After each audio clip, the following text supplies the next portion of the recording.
Hi friends, welcome to Shri Shakti 777 YouTube channel vocabulary exercises. ఈ వీడియోలో మీరు వాకబులరీ ఎక్సర్సైజెస్ని చూడబోతున్నారు. ఇలాంటి మరిన్ని వీడియోస్ మీకు కావాలి అనుకుంటే తప్పకుండా ఈ ఛానల్ని సబ్స్క్రైబ్ చేసుకోండి. ఈ వీడియో మీకు నచ్చినట్లయితే లైక్ చేయండి, తప్పకుండా కామెంట్ రూపంలో తెలియజేయండి. ఎండ్ టు ఎండ్, పూర్తిగా లేదా మొత్తం. I must know end to end his life. అతని లైఫ్ గురించి నాకు మొత్తం తెలియాలి. అంటే ఏదైనా ఒక విషయం ఉంది అనంటే దానిని ప్రారంభము నుండి చివరి వరకు అని తెలియజేయడానికి ఎండ్ టు ఎండ్ అని చెప్పడం జరుగుతుంది.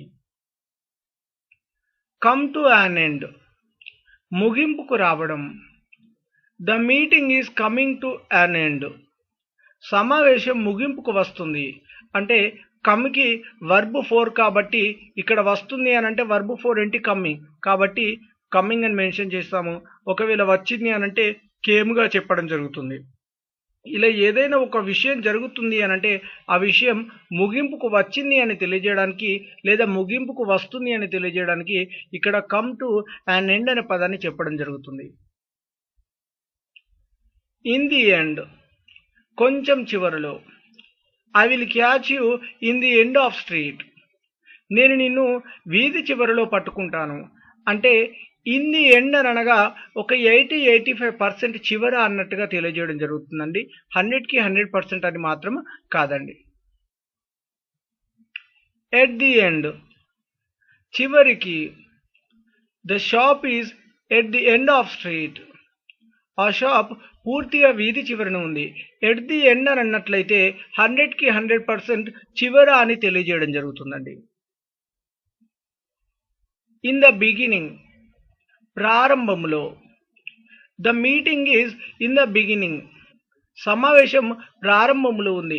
అంటే ఒక సమావేశం ప్రారంభమైంది అని అంటే ఆ సమావేశం ఒక 100% ఉంది అంటే అందులో ఒక 5% లేదా 10% కంప్లీట్ అయింది అని తెలియజేస్తుంటామండి. అంటే 5% లేదా ఒక 7-8-10% కంప్లీట్ అయింది, అదే రన్నింగ్లో ఉంది, అలా కంటిన్యూగా నడుస్తుంది అని తెలియజేయడానికి ఇన్ ద బిగినింగ్ అని చెప్పడం జరుగుతుంది. ఎట్ ద బిగినింగ్, మొదట లేదా ప్రారంభం. The meeting is at the beginning, సమావేశం ఇప్పుడే ప్రారంభంలో ఉంది అనగా 100% ఉంది అంటే అందులో ఫస్ట్ పర్సెంట్ అని తెలియజేయడం జరుగుతుందండి. ఫస్ట్ పర్సెంట్ అంటే ఇప్పుడే మొదలైంది, ఇప్పుడే ప్రారంభం అన్నట్టుగా తెలియజేయడం జరుగుతుంది. ఆల్ ద వే, పూర్తిగా లేదా మొత్తం. He drove all the way from here to Jagtial, ఇక్కడి నుండి జగిత్యాల వరకు మొత్తం అతడే నడిపాడు. ఇలా ఏదైనా ఒకటి మొత్తం లేదా పూర్తి అని తెలియజేయడానికి ఆల్ ద వే అనే పదాన్ని చెప్పడం జరుగుతుంది. ఇన్ ఫేవర్ ఆఫ్, అనుకూలంగా. I did it in favour of you, నేను దీనిని నీకు అనుకూలంగా చేశాను. ఇలా ఏదైనా ఒకటి అనుకూలంగా చేశాను అని తెలియజేయడానికి ఇన్ ఫేవర్ ఆఫ్ అనే పదాన్ని చెప్పడం జరుగుతుంది. నాట్ ఎట్ ఆల్, ఏమాత్రము కాదు. He can't read at all, అతడు ఏమాత్రము చదవలేడు. ఇలా ఏమాత్రము కాదు అని తెలియజేయడానికి నాట్ ఎట్ ఆల్ అనే పదం చెప్పడం జరుగుతుంది. కానీ ఈ సెంటెన్స్లో he can't read at all అని ఉంది, కానీ నాట్ ఎట్ ఆల్ లేదని చెప్పేసి కన్ఫ్యూజ్ కాకండి. కాంట్ అనే నెగిటివ్ ఫామ్ని మనం వాడాము కాబట్టి ఇక్కడ ఎట్ ఆల్ అని చెప్పడం జరుగుతుంది. కాంట్ కాకుండా కెన్ అనే పదాన్ని మనం చెప్పినట్లయితే నాట్ ఎట్ ఆల్ అనే పదాన్ని చెప్పడం జరుగుతుంది. బై ఆల్ మీన్స్, ఎలాగైనా. You can complete it by all means, మీరు ఎలాగైనా దీనిని పూర్తి చేయండి. ఇలా ఏదైనా ఒక పని ఎలాగైనా అని తెలియజేయడానికి బై ఆల్ మీన్స్ని చెప్పడం జరుగుతుంది. ఎట్ ఎనీ హౌ, ఎలాగైనా.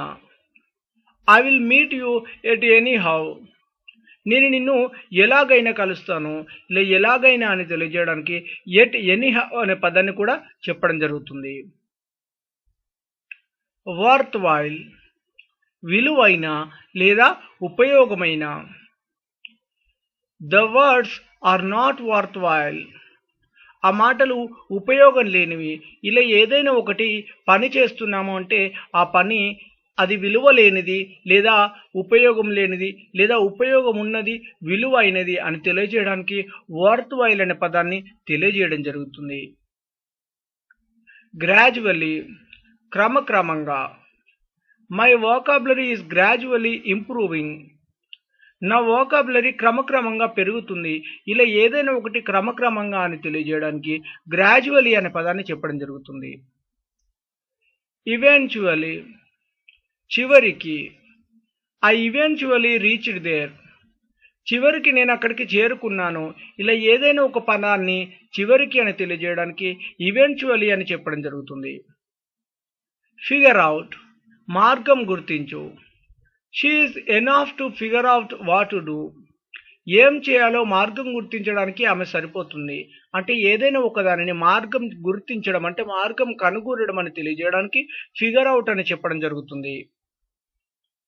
ఇన్ టర్మ్స్ ఆఫ్ అన్నట్లయితే పరంగా. In terms of studying he is good. చదువు పరంగా అతడు మంచివాడు. ఇలా పరంగా అనేటువంటి పదాన్ని అంటే చదువు పరంగా మాట్లాడడం పరంగా అని అంటుంటామండి. ఇలా పరంగా అని తెలియజేయడానికి ఇన్ టర్మ్స్ ఆఫ్ అనే పదాన్ని చెప్పడం జరుగుతుంది. ఇన్స్టెడ్ ఆఫ్ బదులుగా. By A mobile instead of laptop. Instead of A laptop. Laptop కి బదులుగా మొబైల్ కొనండి. అకార్డింగ్ టు ప్రకారంగా. You can do according to my opinion. మీరు నా ఆలోచన ప్రకారం చేయండి. ప్రకారంగా అని తెలియజేయడానికి అకార్డింగ్ టు అని చెప్పడం జరుగుతుంది. ఆన్ మై ఓన్ లేదా on his own, on her own, on their own అని కూడా చెప్పవచ్చు. దీని అర్థం ఏమిటంటే సొంతంగా. I can do it on my own. నేను సొంతంగా చేయగలను. ఏదైనా ఒక పనిని సొంతంగా చేయగలను లేదా సొంతంగా చేయగలుగుతారు లేదా సొంతంగా చేయగలుగుతుంది అనే అటువంటి పదాన్ని తెలియజేయడానికి ఆన్ మై ఓన్ లేదా on his own, on her own, on their own అనే పదాలను చెప్పడం జరుగుతుంది. అకస్టమ్ టు అలవాటు పడడం. He is accustomed to going out. అతడు బయటకు వెళ్ళడం అలవాటు పడ్డాడు. ఇలా ఏదైనా ఒక పని చేయడం అలవాటు పడడం అనేటువంటి పదాన్ని తెలియజేయడానికి అకస్టమ్డ్ టు అనే పదాన్ని చెప్పడం జరుగుతుంది. నెవర్ ద లెస్ అయినప్పటికీ. He is not well never the less he went to work. అతడు బాగలేడు అయినప్పటికీ అతడు పనికి వెళ్ళాడు. ఇలా అయినప్పటికీ అనే పదాన్ని తెలియజేయడానికి నెవర్ ద లెస్ అనే పదాన్ని చెప్పడం జరుగుతుంది. keen on ఇష్టం. I am keen on cars. నాకు కార్లు అంటే ఇష్టం. ఇలా ఏదైనా ఒకటి ఇష్టం అని తెలియజేయడానికి keen on అనే పదాన్ని చెప్పడం జరుగుతుంది. ఆల్ ఆఫ్ ఏ సడన్ అకస్మాత్తుగా. All of a sudden he has seen me. అనుకోకుండా అతడు నన్ను చూస్తాడు. అనుకోకుండా అన్న అకస్మాత్తుగా అన్న అర్థం ఒకటే అండి. ఇలా ఏదైనా ఒక పనిని అనుకోకుండా లేదా అకస్మాత్తుగా అని చెప్పడానికి ఆల్ ఆఫ్ ఏ సడన్ అనే పదాన్ని చెప్పడం జరుగుతుంది. డ్యూ టు వలన. The work was stopped due to it's raining. వర్షం పడటం వలన పని ఆగిపోయింది. ఇలా ఏదైనా ఒకటి వలన అని తెలియజేయడానికి డ్యూ టు అనే పదాన్ని చెప్పడం జరుగుతుంది. లైక్లీ టు అవకాశం ఉంది. He is likely to come here. అతడు ఇక్కడికి వచ్చే అవకాశం ఉంది. ఇలా ఏదైనా ఒకటి చేసే అవకాశం ఉంది అనే అటువంటి పదాన్ని తెలియజేయడానికి లైక్లీ టు ప్లస్ వర్బు అని చెప్పడం జరుగుతుంది. లిటిల్ బై లిటిల్ కొంచెం కొంచెం. ఈట్ లిటిల్ బై లిటిల్ కొంచెం కొంచెం తిను. అప్పుడప్పుడు పిల్లల్ని అంటుంటామండి కొంచెం కొంచెం తిను అని. ఇలా లిటిల్ బై లిటిల్ అంటే కొంచెం కొంచెం అని చెప్పడం జరుగుతుంది. ఆన్ బిహాఫ్ ఆఫ్ తరపున.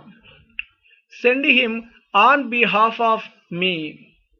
అతన్ని నా తరపున పంపించు. ఇలా ఏదైనా ఒకటి తరపున అని తెలియజేయడానికి ఆన్ బిహాఫ్ ఆఫ్ అని చెప్పడం జరుగుతుంది. ఇన్ ఎనీ కేస్ ఏది ఏమైనా లేదా ఏది జరిగినా. In any case don't stop studying. ఏది ఏమైనా చదువు మానేయకు. ఇలా ఏది ఏమైనా లేదా ఏది జరిగినా అనేటువంటి పదాన్ని తెలియజేయడానికి ఇన్ ఎనీ కేస్ అనే పదాన్ని చెప్పడం జరుగుతుంది. రౌండ్ ద క్లాక్, రాత్రనక పగలనక. He has been working round the clock, అతడు రాత్రనక పగలనక పని చేస్తున్నాడు. ఇలా రాత్రనక పగలనక అనేటువంటి పదాన్ని తెలియజేయడానికి రౌండ్ ద క్లాక్ అనే పదాన్ని చెప్పడం జరుగుతుంది. Thanks for watching. Please do like and share.